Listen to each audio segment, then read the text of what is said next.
Tas, nga nag-inom na sila ng kape. Next. Sinasart ni? Dili. Tas, gahi man ni siya ulo, di ba? Buntag pa man eh. Ito pag gusto ni mama. Gahi man siya ulo. Gusto dyan siya matatong birthday ni Miss Heart. Kani si Luisa man no? Naggigawas dyan siya. Tanaw kita siya mga star. Tas mga mushroom. Tas, bida-bida man siya, di ba? Wala man to siya corona kagani. Corona siya, kaya gusto siya na ang mga attention sa mga taon na da sa iya. Siguro epekto nga gikan og hilantan ba? Niwang kayo siya tiil. Dako kayong kamot. Next! O, di ba? Meet up with Miss Heart. Gapigilog katawan ng isa na niyo. Di ba? Sakto kayo. Naging naman siya. Nag-ano na din na siya. Naglakap. Nag-ano. Altod niabot siya din sa bala ni Miss Heart. Katong drawer. Uy, Magpapwis pagilong sa akin. now. Next story kami. Nagkuhan.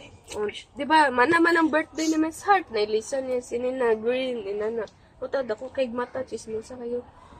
Tapos ka na din. Nagdula din sila. Nag-party-party. Mahubog pa dyan ni sila do. Pagkakuan, tanaw. Ganun. Tanaw sunod. Asa naman eh. Basta nahubog na ni sila. Imagine na ninyo guys nga nakuha ni siya. Nanaligid sila. Ilang mata kay nag-ana na. Next. Pinsa man si Miss Heart. Si Miss Heart o gatong telepon siyang mama. Nagawas sila. Kay kuan na kanang buntag na kailangan na nila vitamins galing sa araw.